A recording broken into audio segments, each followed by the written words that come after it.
কবরের আযাব দুটি কারণে হবে সবচেয়ে বেশি। তার একটি হলো পেশাব থেকে ভালো করে পবিত্রতা অর্জন না করা, আরেকটি হলো চগলখড়ি করা। নবী করিম সাল্লাল্লাহু আলাইহি ওয়াসাল্লাম বলেছেন যে কবরের আযাবের অন্যতম প্রধান কারণ হলো এই দুটি। এই চগলখড় ব্যক্তি নাম্মাম, সে জান্নাতে প্রবেশ করবে না। নবী সাল্লাল্লাহু আলাইহি ওয়াসাল্লাম বলেছেন লা ইয়াদখুলুল জান্নাতা নাম্মাম, নাম্মাম জান্নাতে যাবে না।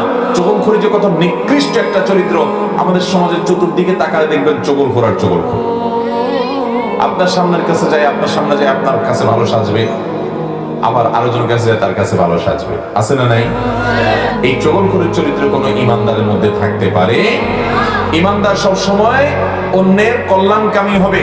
কারোর মধ্যে দুজনের মধ্যে ভুল বুঝাবুঝি হয়েছে, সে ভুল বুঝাবুঝি দূর করার জন্য সে প্রাচীরের ভূমিকা রাখবে, যে প্রাচীর দুজনকে এক করবে। সে প্রাচীর হয়ে দুজনের মধ্যে বিভেদ সৃষ্টি করবে না, বরং পারলে সেতু বন্ধন হবে, প্রাচীর না বরং সেতু হবে। আল্লাহ রাব্বুল আলামিন বলেছেন ইন্নামাল মুমিনুনা ইখওয়াহ ফাআসলিহু বাইনা আখাওয়াইকুম, নিশ্চয়ই ইমানদাররা সবাই ভাই ভাই, অতএব তোমরা ইমানদারদের মধ্যে কোনো গন্ডগোল, কোনো ভুল বুঝাবুঝি, কোনো মতমানের পার্থক্য, কোনো মনোমালিন্য হলে এটাকে সংশোধন করে দিবে।